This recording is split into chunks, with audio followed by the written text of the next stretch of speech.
Hi everyone, this is Debbie from cariadcards.co, and today I'm going to be showing you how I made this card. It's a perfect card to send to any friend who absolutely loves and lives for their cup of coffee. The sentiment said, coffee and friends are the perfect blend. And that comes from this stamp set here called Perfect Blend, where you've got your coffee cup and the sentiment I've just showed you, and the other one that comes with it are given enough coffee I could rule the world temporarily, and I'm sure many of us absolutely identify with that. So we start off with our card base, a 6" by 6" card base that I've already just pre-folded. I've cut my two layers, cherry cobbler at 14 centimetres by 14 centimetres and whisper white at 13.5 centimetres by 13.5 centimetres. I'll put these measurements on my blog along with the imperial equivalents. I'm going to pop those on one side for a moment because we're going to start work on the coffee cups. And for that we just need some spare whisper white card.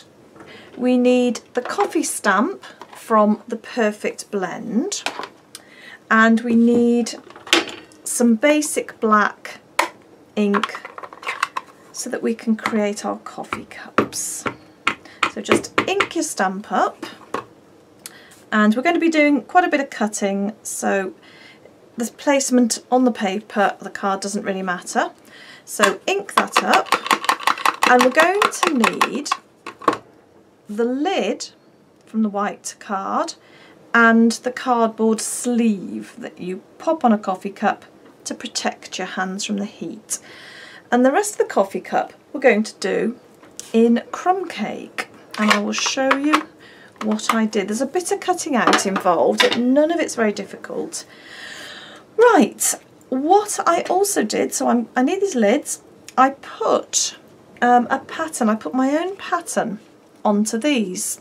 For that I used that stamp from Work of Art for this sleeve, and I used that stamp from Kinda Eclectic for that one. You could use any stamps you've got. You could hand draw a pattern, you could use some DSP, some patterned card paper, and cut those out. You could write a little message on them.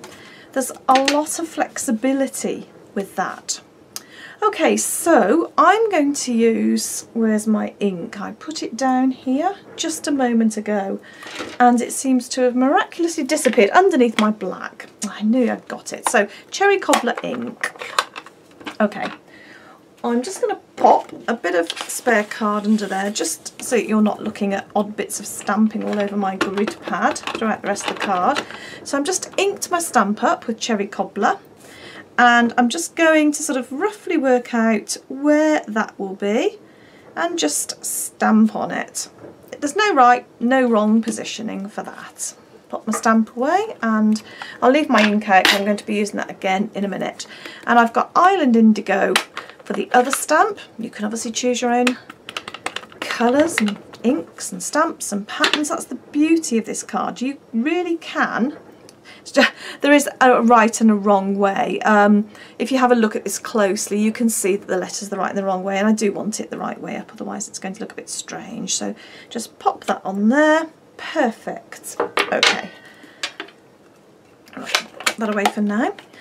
So what I'm going to do is what they call fussy cut, and just cut these out quickly. I'm really not going to take too long on them because they're actually incredibly easy. So we don't want the bottom bit or that bit because they're going to be in the brown card, crumb cake. So I just need to cut these sections. Now I want quite a lot of the black line shading, just because that does look quite good when you pop it onto the crumb card. So try to get the black lines, don't cut those all out. Okay. So all I've done for both of them is just literally cut them out, and we've got the sleeves for both of the coffee cups. Now I also want the lids, so for those I'm just going to cut round, making sure that I've got quite a bit of the shading and trying to keep the shape of it here. Right, so what I've done, I've got my 2 sleeves and I've cut my 2 lids out. I just cut that out the film so you didn't have to watch all of it. Now I then took a piece of crumb cake card and I just stamped 2 coffee cups on the crumb cake card, and I've cut those out, and I just cut some of the lid off there. Just because I just felt it would be a lot easier for sticking this lid on, so I've just literally cut around that line there. All I'm going to do then is assemble these by just popping a bit of glue. You could use just a bit of snail on there. So it just needs a little bit on, oops, sticky fingers, and pop that on top so it sits where this blank area is here.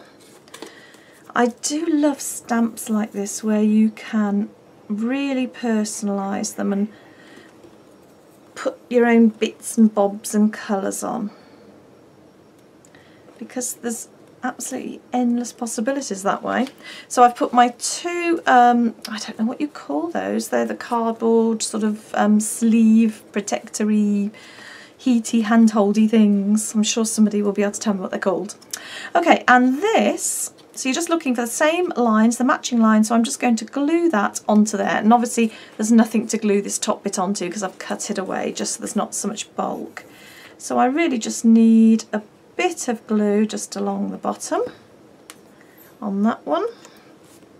Pop it onto there. Make sure you can't see your crumb cake card from below. And do the same with the other one, and then we've got our 2 coffee cups ready to go. It's actually a very quick card to make. You know, you've just got the cutting out, but they're such simple shapes, they're really not difficult to do. Okay, I'm going to pop my cherry cobbler card onto here. I'm just using glue. You all know, if you watch my videos, that I do have a bit of penchant for glue to attach my layers. I don't have one of those eyes where I can put things on generally and they're perfectly straight and level the first time. I usually need a bit of wiggle room, and I just find it works for me. Okay, now I can stick that straight on like that, or I can use my finger sponge dauber just to put a bit of cherry cobbler colour around the outside, and I do quite like doing that. I find it just softens the card a bit. So finger sponge dauber, you can see it's been well used, well loved. So just literally pick up a bit of ink off your ink pad and just, obviously the further over you put your sponge dauber, the more colour you're going to get. The straighter you have it like that, the less colour. It'll just go on the edges. There we go. Whoops. I'm probably not doing that as carefully as I should. That's what happens when you're on video. You're mindful of how long everything takes. So I'm just going to pop that onto there. I think sponging around the edge of a card is sort of one of those things, you either love it, the effect, or you hate it. Some people love really crisp, clean, clear lines, and yes, I also really love those. But I do quite like this softened effect that you get, and it seems to just tie the bottom layer in with this white layer. So there's my 2 layers. I'm going to now, before I put the coffee cups on, I'm going to make this tag here and the sentiment, and then I can assemble the whole lot in one go. So to do this, I have these dies from the Chalk Talk Framelits set. That cuts this one out, and that cuts that one out. So the first thing that I'm going to do is put my stamp on here, and then I can position this exactly where I want it to cut it out. It's much easier than cutting it first and then trying to get your stamp where you want it, or that's how I find it. Everybody has their own way of working. So I'm going to use the Island Indigo. You can use whichever colour you want. I've got my little stamp on there, probably on a slightly too big acrylic pad. Just going to pop it onto there. Lovely jubbly. And then I'm just going to run that through my die cutter. I'm going to pop that onto there, run it through the die cutter, and I'm also going to get a piece of Whisper White and run that through the die cutter. So I'll just do that off camera to save the camera being shaken about and you having to wait. Right, I've just run those through the die cutter, so I've now got my sentiment there and I've got my label there. You can see I haven't even taken that out.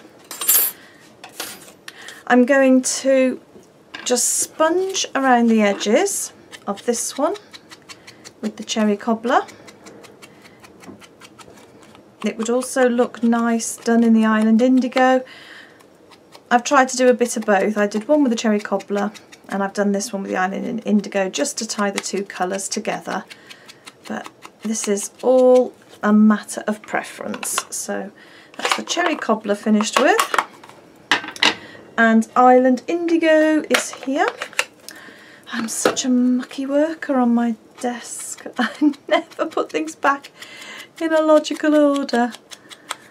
There was a thread on one of the forums where people were putting photos of their desks, and I was glad to see I wasn't the only one who sometimes works in a little bit of a, well, I don't know whether I should say muddle or a creative arrangement. Okay, so I'm going to attach that to that using some dimensionals. Let's pop a couple on the back just to get a bit of extra height. So you can see how I've brought the Island Indigo together with the cherry cobbler. Now here comes the challenging part. I may have to do this off camera, we'll have to see how we go. So I've got the cherry cobbler ribbon here, beautiful, beautiful ribbon, absolutely love this. Perfect for lots of different cards, perfect for Christmas cards, mail style cards. Oh, just love this, as you can probably tell. Now what I've done, and it did take me a minute or two to do this because I'm just a bit clunky when it comes to tying bows. This opens up, so I just sort of threaded it through there, like so, and then just pulled it up like that, and then I scrunched it together like so, and then tied a little bit of the linen thread just around there. Now would you believe that the minute I switched the camera off, I did it first time. I seem to go into this absolute state of terror when I know I've got to tie a bow or a knot live on camera. Typical, isn't it? Anyway, that's what you're aiming to do, and it really wasn't difficult if you just calm down and don't do a Debbie panic. Right, so we're just going to finish off by putting this together. So all I've done is just laid that out, had a look, see if I'm happy with the length of the ribbon, and I think I don't want it quite that long, so I'm just going to take a little bit off. Always be careful because it's so easy to take too much off, and then of course once it's off you've got to tie it again. There, that's it. I just didn't want it to go over the edge of the card. I wanted this to go at an angle. I just think it adds a bit of interest. And then I'm going to put my coffee cup about there, my first one, and my second one I'm going to layer up with a bit of dimension. So I'm going to pop my first coffee cup on there because I know that's where I want it. So just a little bit of my trusty old glue just to adhere that to the card. And then we're on to dimensionals. So I think about there would be perfectamundus. And some dimensionals just on the back of this. These are lovely framelets, really gorgeous. There's lots you can do with these. They do come with a matching stamp set, which work perfectly. Or you can use them as I have as gift as sentiment tags or use them as decorations as well on your cards. So let's get the angle on that. I think about there, just about right. I'm happy with that. And then a couple of dimensionals on here. You can put more if you want some extra height. Have a look, see if you're happy with that height. I actually think I'm going to be very daring and put double dimensionals on. I wonder if that should be a patented crafting term. I've double dimensioned it. Right. In fact, somebody gave me a tip the other day. Use your pokey tool to get this off with. And typical, I've left mine in the other room. Right, so put that, where should we put that, about there? Yes, I like that double dimension. It just gives quite a bit of extra height. So there's the card made with the perfect blend set. Coffee and Friends are the perfect blend. I love that, and I know just the person that I'm going to give that one to. Thank you very much for joining me today, and it's goodbye from me, Debbie, at cariadcards.co.